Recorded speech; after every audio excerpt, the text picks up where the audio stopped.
Here's my thought around this. I've never thought that they mattered. I'm not sure I believe that they're making 500 grand a month. Hey, he's not exactly wrong. Agencies suck. For sure they suck at the beginning. And by the way, every single business sucks, right? All right, here we go. Screenshot of one of your stories where someone asked you, do hashtags improve visibility? And you said no. Not really. And I just like screenshotted that. So anytime a brand's like, can we do the hashtag? I'd be like, here's the man telling you. No need. We should get a domain that's like dohashtagshelpreach.com and then we can just put the canonical. No, just big, just a no, that's it. Big no. All right, so this is the head of Instagram saying that hashtags don't matter for reach, and he's getting interviewed by MKHB. And here's my thought around this. I've never thought that they mattered, and all that matters at the end of the day is, do you have a really good hook? Do you have a really good title packaging? Do you really have good content packaging at the end of the day? And if you don't, then the content's just not going to perform. And I'll give you another example. So I have one guy that worked with me. He had one video that had 500 views and another video that got 30 million views. And what was the only difference between the two? One was an image with no text on it, which was the thumbnail. The other image, the thumbnail for a short, it had text overlay. And that was the hook.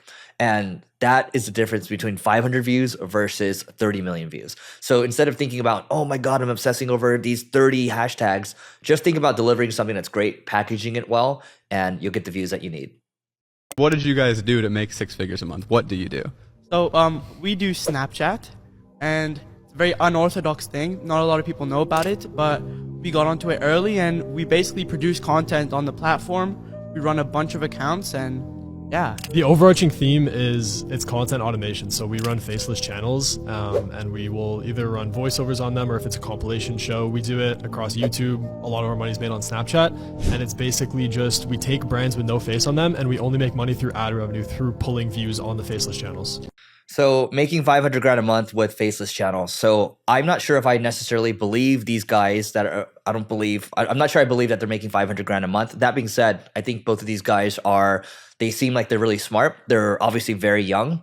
And what I would say is, instead of trying to make these Faceless channels, why don't you instead focus on taking that attention and maybe instead of selling ads, maybe try to sell a product or service, because you're going to have a higher LTV, a higher lifetime value. And that's going to lead to a larger business. And you're going to build something that's more sustainable. Because the problem with these Faceless channels is you're not really building any brand equity. And I've seen a lot of these Faceless channels. I enjoy following a lot with different interests, right? And they can get a lot of reach, but you really have no defensible moat at the end of the day, because no one really knows who you are. So I would rather instead focus on building something that has longevity. Maybe it's your brand, or maybe it's some type of talent, and then focus on selling some type of product or service. And you're going to make a lot more money that way. And these guys, I think they're going to make a lot more if they're able to do that, because they're really sharp. I wanted to take a second to talk about today's sponsor, Ahrefs. Ahrefs is my favorite SEO tool. In fact, we use it at my ad agency, Single Grain, for internal uses and also for clients, and we've been using it for years and years. And the cool thing is they have a great academy that you can go to if you're looking to just learn SEO, and they have a free offering if you just search for ahrefs.com/webmaster-tools. My favorite feature with Ahrefs, it's a sneaky feature here, but I'm just looking at Zapier.com, and what I'm doing is I'm looking at, oh wow, they got 10 million visits in the last, 6 months or so compared to the previous 6 months. Well, okay, how are they doing it? I can look at their site structure. So if I click on site structure, I can see that their blog has driven the vast majority of it, and it was a plus 5 million change, right? So basically what I can do is I can look at the pages that are driving that traffic, and now I have a sense for what they're doing in terms of strategy. So I can look at competitors. I can also look at our own stuff too, to figure out how we can optimize our own website. So you can just check out Ahrefs Webmaster Tools. That's completely free, or you can go to the Ahrefs Academy. That's also free as well to learn more. And that being said, back to the video. This guy makes $200,000 per month while living at home with his parents. Now, the gurus are gonna hate me for exposing this. This is the real way that they make their money that they're gatekeeping from you, because you can easily copy and paste this and make a bag yourself. Here's how. So Hamza is a massive YouTuber with over 2 million subscribers, and the secret behind his success is the way that he monetized his audience. He runs paid school communities. He charges his audience for access to these communities, where he hosts group calls with his audience. He has courses teaching more about self-improvement, self-development, and he has discussion tabs for his members to meet and network with other like like-minded individuals. He built this community and uses it to monetize his audience, and the crazy thing is, his brother is managing it completely for him, while Hamza just focuses on making content and growing his audience. Now, what if I told you that you could go find one of your favorite big creators, partner with them, and help them monetize their audience on the back end without ever having to make content or show your face online for a massive split of the profits? To do this, first you need to find a creator to partner with. The good news for you is there's 200 million creators out there, and most of them are broke as fuck with broke influencer syndrome. Next, you need to build a school community for them.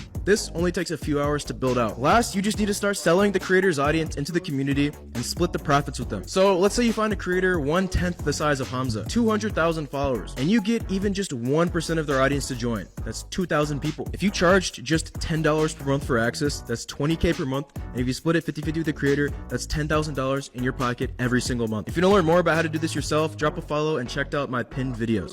Okay, so a couple thoughts here. I think that this guy is thinking more short term here, right? So 20 grand a month, that's certainly great to start with. I would encourage you all to think bigger, right? So there's this one guy I know, he's actually working with me directly right now, and he's strictly focused on partnering up with influencers that have a decent audience, but he's building products for them because the products will last for a very long time. Let's say he's building like a software, or he's maybe building a website that has a lot of different widgets and tools on them, right?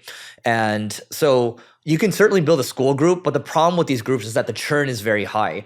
And so your churn might be, someone might only stay for 2 to 3 months or so. And churn means the rate of cancellation. So you have to take that into account because you also have to have a really good community. You have to have a good community manager. There's going to be some cost there. You have to sink a lot of time into it. And so there are people like Hamza, he does $200,000 a month or so, which is a lot of money, $2.4 million a year. And you have to assume most of that's profit. And there are other groups that are doing $400,000 to $500,000 a month. But the problem with these groups is that they do cap out. So maybe it's doing, $2.4 to $6 million a year, which is a great outcome. But if you want to build something for the long term, which is what this other guy that's working with me, he's a developer and he's building products with these influencers. You can eventually build something that's worth that's doing maybe 10, 20, $30 million a year. And if you wanted to sell it, maybe you can sell it for $200 or $300 million. And the outcome's going to be a lot bigger, right? And so I think you can certainly start with doing this, but just keep in mind that it's not necessarily going to be the case that even if you're making $20,000 a month, that a creator is going to split with you 50-50, because it's not that hard to make a school group in the first place. Like, why do they need you unless you have a proven formula to do so? So you just got to be mindful of when you're watching people on TikTok or Instagram Reels or anything like that, that whatever sounds too good to be true, it probably is. But just understand that, hey, he's not exactly wrong. If you go in that direction and you just tweak the thinking a little bit and tweak it to think about how you can be more successful long term, that's how you're going to make more money, and that's how you're going to be able to take care of the people that you love. I got to take a minute to tell you about the Agency Owners Association. This is a peer group for agency owners. Think YPO or EO, but for agency owners. And I just wanted to read you a couple of testimonials. So this first one comes from Carrie, and we asked her, what do you like most about the group? She said, having a group of people to discuss and bounce ideas. The leads are great too. Yes, we share leads in this group as well. This one from Alian, he says, the ability to really post whatever I want and need, and the group responds. Great experienced members, getting a lot of insights from conversations with other members, getting a lot of value from sessions from Eric, getting advice from others as well. And so if you want to grow your agency faster, and you want a peer group to do so, just go to marketingschool.io/agency. This is a group that both Neil and I created. And our hope here is to create a vibrant community of agency owners and do a lot more with it in the future. So again, marketingschool.io/agency, and we'll see you inside. Entrepreneurs actually crave to be with each other. Like we're actually pack animals. We're better. We don't want to do this alone. We want to be with other people, but a certain select group. It's not everybody. Yeah. Where the sheep is everybody. Yes, exactly. But entrepreneurs, we want to stick with our pack. But we tend to think in common culture, the entrepreneur has to be the solo person out there. Whereas a wolf who's a lone wolf is not as successful as a pack wolf. This is the main problem for a lot of entrepreneurs, is that we don't have our pack. Mm-hmm. We feel like we're by ourselves and we're fighting all these battles by ourselves, but you don't have to. You got to find your group. You got to find your pack. The people that you can trust and build with that have each other's back. Like entrepreneurs, and see if you relate to this or not, it's like you are loyal, you will fight for your friends, but if somebody is disloyal to you, that they're out. That's it. Yeah, so entrepreneurship is one of the loneliest games that you can play. I also think it's the best game that you can play. And so what Evan Carmichael here is saying is when you get to the top, as you continue to climb the mountain, the air starts to get thinner. And there's nobody that's going to be there to pat you on the back. And if you don't have a partner, if you're really soloing it, all the people problems, the problems that other people don't want to deal with, you're going to have to deal with them. So you're not only the janitor, but you might be the coder sometimes. You might be the product person. You might be the customer service person. You're going to be the salesperson, the marketer, and you're going to do all the things. And that's why I respect entrepreneurship so much, because the people that have been through it, there's a shared understanding of suffering. And most entrepreneurs, the ones that are successful, they know that the price that you have to pay is extremely high. And that's why there's groups out there like YPO, and there's groups out there like EO. So Young Presidents Organization, Entrepreneurs Organization. These are all groups. These are peer groups. And these groups have, 30,000 people worldwide, 40,000 people worldwide. And you do these events and you meet with people once a month. You talk through your problems, the 5% of things that you can't share with your spouse, that you can't share with your friends, you can't share with your business partner. When you have that community, you're traveling around the world doing these events. Eventually what happens to you is not only do you make a group of friends, but you're going to get more business from it at the end of the day. And I'll give you an example. When I traveled to Japan, I had this guy that ran a $200 million a year agency, and he only met with me because I was in the same group that he was in. At the time, I was in a group called Entrepreneurs Organization, and he took care of me, and he took me to the fish market at 3:30 in the morning. And he took me to like a bunch of omakase, like really fancy sushi spots too. Eventually hired his daughter as an intern. She was fantastic. Work was amazing, worked really hard. And that is the power of relationships. So he did me a favor. I did him a favor at the end of the day. There's a shared understanding too when you're in groups like this that people they'll say, hey, don't stay in a hotel. Come stay at my house. And in some cases, I've heard of people getting invited to stay at someone else's palace in India, for example, just because they were in a group like YPO. So is entrepreneurship a pack? Do we crave, are we lone wolves? Do we crave a pack? Absolutely. And to do it alone that's just going to make it tougher for you. So absolutely go find your pack. All right, quick note. This is about my company. It's called Single Grain, and Single Grain is an ad agency where we're focused on driving innovation. And so I want to talk about a couple of new strategies, and if you need help with marketing, great. If not, here are a couple of new strategies that you should try out. One is programmatic CRO. So we are doing programmatic conversion rate optimization on our site. We're building products that will automatically optimize your site to increase conversion rates. We're also auto-optimizing, auto-updating from an SEO standpoint. And we're constantly thinking about what else we can do in terms of enriching the visitors that are hitting your website and also tailoring custom messages for them using AI.